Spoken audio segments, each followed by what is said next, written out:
ಕಳೆದೆರಡು ದಿನಗಳಿಂದ ರಾಜ್ಯದಲ್ಲಿ ದೊಡ್ಡ ಸದ್ದು ಮಾಡ್ತಿರೋದು ಪದ್ಮ ಪ್ರಶಸ್ತಿಯ ಅಭಿಯಾನ ಶುರುವೇನೋ ಆಯಿತು.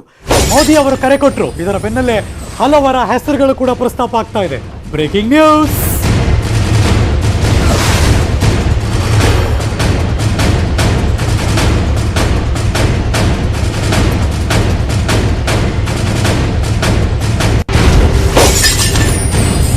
ನಮ್ಮ ಕನ್ನಡದ ನೆಲದಲ್ಲಿ ನಟ ಅನಂತನಾಗ್ ಅವರ ಪರ ಅಭಿಯಾನ ಶುರುವಾಗಿದೆ. ಅನಂತನಾಗ್ ಅವರ ಪರವಾಗಿ ಹಲವರು ಅಭಿಯಾನವನ್ನು ಶುರು ಮಾಡಿದ್ದಾರೆ. ನಟ ರಿಷಬ್ ಶೆಟ್ಟಿ, ನಟ ರಕ್ಷಿತ್ ಶೆಟ್ಟಿ ಸೇರಿ ಹಲವಾರು ಗಣ್ಯರು ಕೂಡ ಇದಕ್ಕೆ ಬೆಂಬಲ ಕೊಟ್ಟು ಅವರಾಗಲೇ ಪತ್ರ ಬರೆದು ಸಾಮಾಜಿಕ ಜಾಲತಾಣದಲ್ಲೆಲ್ಲ ಹಾಕ್ತಿದ್ದಾರೆ. ಅನಂತನಾಗ್ ಅವರಿಗೆ ಪದ್ಮ ಪ್ರಶಸ್ತಿ ನೀಡಬೇಕು ಅಂತ ಟ್ವೀಟ್ ಕೂಡ ಮಾಡ್ತಿದ್ದಾರೆ. ಹ್ಯಾಶ್ಟ್ಯಾಗ್ ಅನಂತನಾಗ್ ಫಾರ್ ಪದ್ಮ ಹೆಸರಿನಲ್ಲಿ ಅಭಿಯಾನ ಶುರುವಾಗಿದೆ. ಕನ್ನಡ ಚಿತ್ರರಂಗ ಭಾಷೆ ನುಡಿಗೆ ಅಪಾರ ಸೇವೆಯನ್ನು ಪರಿಗಣಿಸಿ ಅವರಿಗೆ ಪದ್ಮ ಪ್ರಶಸ್ತಿ ನೀಡೋದಕ್ಕೆ ಮನವಿ ಮಾಡ್ಕೋತಿದ್ದಾರೆ. ಈ ಅಭಿಯಾನಕ್ಕೆ ಕೈ ಜೋಡಿಸಿದ್ದಾರೆ ಸ್ಯಾಂಡಲ್ವುಡ್ನ ನಟರು ಕೂಡ ಹೌದು. ಅನಂತನಾಗ್ ಅವರನ್ನು ಬೆಂಬಲಿಸಿ ಪ್ರತಾಪ್ ಸಿಂಹ ಅವರು ಕೂಡ, ಸಂಸದರಾದಂಥ ಪ್ರತಾಪ್ ಸಿಂಹ ಟ್ವೀಟ್ ಕೂಡ ಮಾಡಿದ್ದಾರೆ. ಈ ಟ್ವಿಟರ್ನಲ್ಲಿ ಭಾರಿ ಟ್ರೆಂಡಿಂಗ್ ಆಗ್ತಾ ಇದೆ. ಇದೀಗ ಎಲ್ಲ ಕಡೆ ಅಭಿಯಾನ ಜೋರು ಮಟ್ಟದ ಬೆಳವಣಿಗೆ ಪಡ್ಕೋತಾ ಇದೆ. ಎಡಭಾಗದಲ್ಲಿ ನೋಡ್ತಾ ಇದ್ದೀರಾ, ನರೇಂದ್ರ ಮೋದಿ ಅವರು ಈ ಬಾರಿ ಜನರಿಗೆ ಆಯ್ಕೆ ಮಾಡೋಕೆ ಹೇಳಿದ್ದಾರೆ. India has many talent people who are doing exceptional work at the grassroots, ಅಂದ್ರೆ ಕೆಳ ಹಂತದಿಂದ. Often we don't see or hear much of them, ಅಂದರೆ ಅಷ್ಟೊಂದು ನಮ್ಗೆ ಗಮನಿಸೋಕ್ಕಾಗಲ್ಲ. Do you know such inspiring people ಅಂತ ಕೂಡ ಕ್ವಶನ್ ಮಾರ್ಕ್ ಹಾಕಿದ್ದಾರೆ. ಇದೀಗ ನಮ್ಮ ಜೊತೆ ದೂರವಾಣಿ ಸಂಪರ್ಕದಲ್ಲಿ ಪ್ರಸಿದ್ಧ ನಟ ರಿಷಬ್ ಶೆಟ್ಟಿ, ನಟ, ನಿರ್ದೇಶಕ, ನಿರ್ಮಾಪಕ ಇದ್ದಾರೆ. ಅವ್ರನ್ನೇ ಮಾತಾಡ್ಸೋಣ. ರಿಷಬ್ ಶೆಟ್ಟಿ ಅವರೇ, ಗುಡ್ ಮಾರ್ನಿಂಗ್, ನಮಸ್ಕಾರ. ರಿಷಬ್ ಶೆಟ್ಟಿ ನಮಸ್ಕಾರ. ಓಕೆ, ನನ್ನ ಧ್ವನಿ ನಿಮಗೆ ಕೇಳಿಸ್ತಾ ಇರುತ್ತೆ. ಹೋಪ್ ಇವರು ಸರ್ ನಮಸ್ಕಾರ. ರಿಷಬ್ ಶೆಟ್ಟಿ ಅವರೇ, ಓಕೆ, ಏನೋ ಸಿಗ್ನಲ್ ಮಿಸ್ ಆಯಿತು ಅನ್ಸುತ್ತೆ. ರೀಕನೆಕ್ಟ್ ಮಾಡೋಣ. ಹಿರಿಯ ನಟ ಶ್ರೀ ಅನಂತನಾಗ್ ಅವರಿಗೆ ಪದ್ಮಶ್ರೀ ಪ್ರಶಸ್ತಿ ನೀಡಬೇಕು ಅನ್ನುವ ಅಂಬೋಣವನ್ನು ಎಲ್ಲರೂ ಕೂಡ ವ್ಯಕ್ತಪಡಿಸ್ತಾ ಇದ್ದಾರೆ. ನಾವೆಲ್ಲರೂ ಕೂಡ ಅನಂತನಾಗ್ ಫಾರ್ ಪದ್ಮ ಹ್ಯಾಶ್ಟ್ಯಾಗನ್ನು ಬಳಸಿ ಒಂದು ಟ್ರೆಂಡ್ ಆಗ್ತಾ ಇದೆ. ಈಗ ಎಲ್ಲರೂ ಕೂಡ ಅದಕ್ಕೆ ಸಾಥ್ ಕೊಡ್ತಾ ಇದ್ದಾರೆ. ಕನ್ನಡಿಗರ ಆಶಯ. ಈ ಪ್ರಯತ್ನಕ್ಕೆ ನಾವೆಲ್ಲರೂ ಕೂಡ ಬೆಂಬಲವನ್ನು ಸೂಚಿಸೋಣ. ಯಾಕೆಂದರೆ ಅವರ ಸಾಧನೆ, ಅವರ ಈ ಮೇರು ವ್ಯಕ್ತಿತ್ವ, ಅದಕ್ಕೆ ಸಲ್ಲಬೇಕಾದಂಥ ಗೌರವ ಇದು. ಇವತ್ತಿನಿಂದಲೇ ಹೆಚ್ಚು ಜನರಿಗೆ ತಲುಪಿಸೋಣ ಇದನ್ನು. ಯಾಕೆಂದರೆ ಈ ಬಾರಿ ಜನರು ಅದನ್ನು ಗುರುತಿಸಬೇಕು.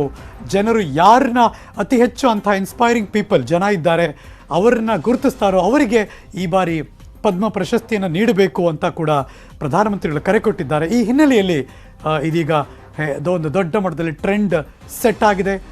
ಕ್ರಿಯೇಟ್ ಆಗ್ತಾ ಇದೆ. ಪೀಪಲ್ಸ್ ಪದ್ಮ, ಜನರು ಆಯ್ಕೆ ಮಾಡುವಂಥ ಪದ್ಮ ಪ್ರಶಸ್ತಿಯ ಗೌರವ. ಹಾಗಾಗಿ Anant Nag for Padma, peoples for Padma ಅಂತ ಒಂದು ಹ್ಯಾಶ್ಟ್ಯಾಗ್ ಮಾಡಿ ಎಲ್ಲರೂ ಕೂಡ ಅವರ ಬಗ್ಗೆ ತಮ್ಮ ಅಭಿಮಾನವನ್ನು ವ್ಯಕ್ತಪಡಿಸ್ತಾ ಇದ್ದಾರೆ. ಪ್ರತಾಪ್ ಸಿಂಹ ಅವರು ಕೂಡ ಟ್ವೀಟ್ ಮಾಡಿದ್ದಾರೆ. ಅನಂತನಾಗ್ ಅವರಿಗೆ ಕೊಡುವುದು ಪದ್ಮ ಪುರಸ್ಕಾರಕ್ಕೆ ಭೂಷಣ ಅನ್ನುವ ಒಂದೇ ಒಂದು ಸಾಲು ಅದರ ದೊಡ್ಡ ಅರ್ಥ ಕೊಡುತ್ತದು. ಸಂಸದರಾದಂಥ ಪ್ರತಾಪ್ ಸಿಂಹ ಅವರು ತಮ್ಮ ಟ್ವಿಟ್ಟರ್ ಖಾತೆಯಲ್ಲಿ ಈ ಕ್ಯಾಂಪೇನನ್ನು, ಈ ಅಭಿಯಾನವನ್ನು ಮುಂದುವರಿಸ್ತಾ ಇದ್ದಾರೆ. ನಮ್ಮ ಜೊತೆ ಸ್ವತಃ ನಟ, ನಿರ್ಮಾಪಕ, ನಿರ್ದೇಶಕ ರಿಷಬ್ ಶೆಟ್ಟಿ ಅವರಿದ್ದಾರೆ. ರಿಷಬ್ ಶೆಟ್ಟಿ ಅವರೇ ನಮಸ್ಕಾರ, ಗುಡ್ ಮಾರ್ನಿಂಗ್.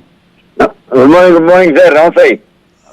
ಹಿರಿಯ ನಟರಿಗೆ ನಿಮ್ಮ ಗೌರವ, ಅಭಿಮಾನವನ್ನು ಸಲ್ಲಿಸಿದ್ದೀರಿ. ಎಲ್ಲರೂ ಕೂಡ ಟ್ರೆಂಡ್ ಮಾಡ್ತಿದ್ದಾರೆ. ಯಾಕೆ ಅನಿಸ್ತು? What you feel? ಖಂಡಿತವಾಗ್ಲು ಇದು ಸ್ವಲ್ಪ ಲೇಟೇ ಆಯ್ತು ಆಕ್ಚುಲಿ. ಈ ಸಲ ಪ್ರಧಾನಿಗಳು ಈ ಒಂದು ಜನರೇ ನಾಮಿನೇಟ್ ಮಾಡಬಹುದು. ಯಾಕಂತಂದ್ರೆ ಹೆಚ್ಚು ಸಲ ಏನಾಗುತ್ತೆ, ಇವತ್ತು ನಮಗೆ ಒಂದು ಬೆಂಗಾಲಿಲಿ ಯಾರೋ ಒಬ್ರು ಅದ್ಭುತ ನಟ ಇದಾರೆ ಅಂದ್ರೆ ನಮ್ ಕರ್ನಾಟಕದಲ್ಲಿ ಗೊತ್ತಾಗಲ್ಲ ಅದು. ಹಾಗೆ ಕರ್ನಾಟಕದ ಒಬ್ಬ ಅದ್ಭುತ ನಟ ಒಬ್ಬ ಅಲ್ಲಿದ್ದವ್ರಿಗೆ ಗೊತ್ತಿರ್ಲೇಬೇಕು ಅನ್ನೋದು ಇಲ್ಲ. ಅಂದ್ರೆ ಅವರ ಗಮನದಲ್ಲಿರೋ ಮೇ ಬಿ ಬಾಲಿವುಡ್ ಇರ್ಬೋದು, ಹಿಂದಿ ನಟರುಗಳಿರ್ಬೋದು.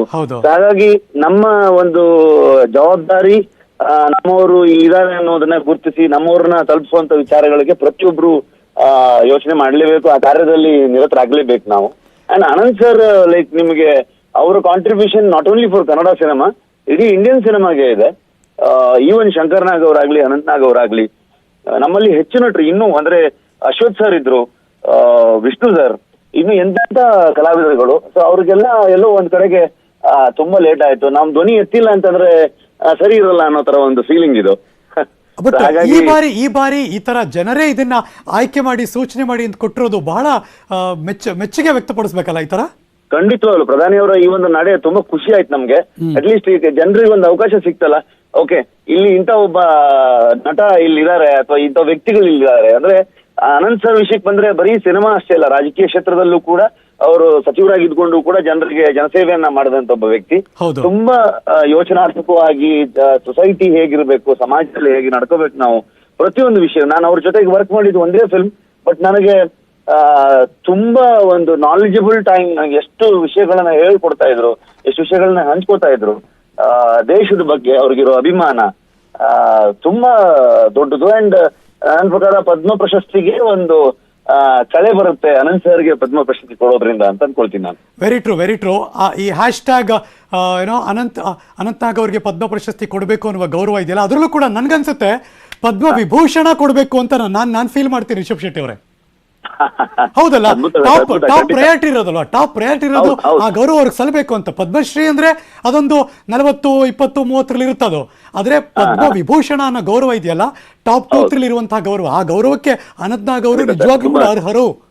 ಸತ್ಯವಾದಂತ ಮಾತು.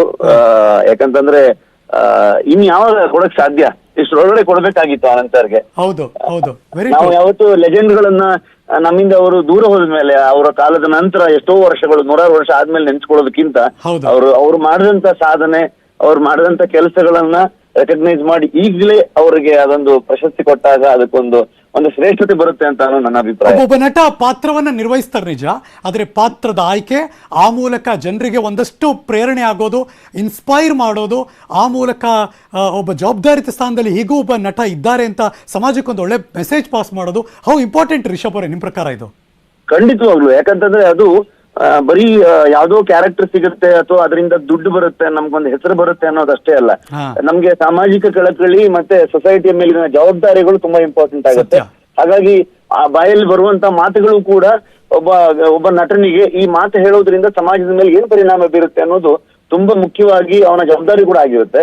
ಈ ನಿಟ್ಟಲ್ಲಿ ಅನಂತ್ನಾಗ್ ಅವರು, ನಾನು ಸರ್ಕಾರಿ ಮಾಡ್ಬೇಕಾದ್ರೆ ಕ್ಲೈಮ್ಯಾಕ್ಸ್ ಅಲ್ಲಾಗ್ಲಿ ಆ ಕಥೆನೆ ಅವ್ರಿಗೆ ಅಷ್ಟೊಂದು ಕನೆಕ್ಟ್ ಆಗಿದ್ದು ವಿಚಾರನೆ ಇದೆ. ಯಾಕಂತಂದ್ರೆ ಕಾಸರಗೋಡು ಅನ್ನುವಂತ ಒಂದು ಜಿಲ್ಲೆ ನಮ್ಮ ಕರ್ನಾಟಕದಿಂದ ಹೋಗ್ತಿದೆ ಅಂತಂದಾಗ ಆ ಟೈಮಲ್ಲೂ ಕೂಡ ಅವರು ತುಂಬಾ ಅದ್ರ ಬಗ್ಗೆ ಬೇಸರವನ್ನು ವ್ಯಕ್ತಪಡಿಸಿದವ್ರೆ. ಅಂಡ್ ಅದರ ಬಗ್ಗಿನ ಹಿಂದಿನ ಕಥೆಗಳನ್ನ ನಾನು ಹಂಚ್ಕೊಳ್ತಾ ಇದ್ರು.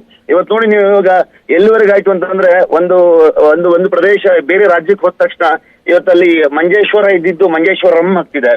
ಸೊ ಈ ತರದ ಬದಲಾವಣೆಗಳು ಅಂದ್ರೆ ಇದು ತುಂಬಾ ಇಂಪ್ಯಾಕ್ಟ್ ಮಾಡುತ್ತೆ. ನಮ್ಮ ಮೊದಲ ರಾಷ್ಟ್ರಕವಿ ಗೋವಿಂದ ಪೈ ಅವರು ಹುಟ್ಟದಂತ ಊರು ಮಂಜೇಶ್ವರ. ಅದೇ ಇವತ್ತು ಇದೆಲ್ಲ ತುಂಬಾ ವಿಷಯಗಳು ಅವರ ಗಮನದಲ್ಲಿತ್ತು. ಅಷ್ಟು ಜವಾಬ್ದಾರರಾಗಿದ್ರು ಅನಂತ್ ಸರ್ ಅವರು. ನೀವು ಡೈರೆಕ್ಷನ್ ಮಾಡಿದ್ರಿ, ಆ ಸಿನಿಮಾಗೆ ರಾಷ್ಟ್ರ ಮಟ್ಟದಲ್ಲಿ ಗೌರವ ಬಂತು. ಕಂಗ್ರಾಚುಲೇಷನ್ ರಿಷಬ್, ನಿಜವಾಗ್ಲೂ ಒಂದು ಒಳ್ಳೆ ಪ್ರಯತ್ನ ಅದು. Thank you sir. ನಾವೆಲ್ಲರೂ ಕೂಡ ಸಾಥಿದ್ದೀವಿ, ನಾವೆಲ್ಲರೂ ಕೂಡ ಜೊತೆಯಾಗಿ ಇದಕ್ಕೆ ಧ್ವನಿಗೂಡಿಸ್ತೀವಿ, ನಾವೆಲ್ಲರೂ ಕೂಡ ಅಭಿಯಾನವನ್ನು ಮುಂದುವರಿಸೋಣ. ರಿಷಬ್ ಶೆಟ್ಟಿ ಅವರೇ, thank you so much News 18 ಜೊತೆ ಮಾತಾಡಿದ್ದಕ್ಕೆ. ನ್ಯೂಸ್ ಮುಂದುವರಿಯುತ್ತೆ. ಒಂದು ಚಿಕ್ಕ ಬ್ರೇಕ್ ಆದಮೇಲೆ, ಬ್ರೇಕ್ ಮುಂಚೆ ನಿಮ್ಮೆಲ್ಲರ ಗಮನಕ್ಕೆ, ದೇಶದಲ್ಲಿ ಎಲ್ಲರಿಗೂ ಕೊರೋನಾ ವ್ಯಾಕ್ಸಿನ್ ಸಿಗಬೇಕು ಅನ್ನೋದು ನೆಟ್ವರ್ಕ್ 18 ಆಶಯ. ಫೆಡರಲ್ ಬ್ಯಾಂಕ್ ಅಪೋಲೋ ಸಹಯೋಗದೊಂದಿಗೆ ನೆಟ್ವರ್ಕ್ 18 ಈ ಆಶಯಕ್ಕೆ ದೇಶವ್ಯಾಪಿ ಬಲ ಸಿಕ್ಕಿದೆ. ಎಲ್ರಿಗೂ ವ್ಯಾಕ್ಸಿನ್ ಅನ್ನೋ ಜಾಗೃತಿ ಮೂಡಿದೆ.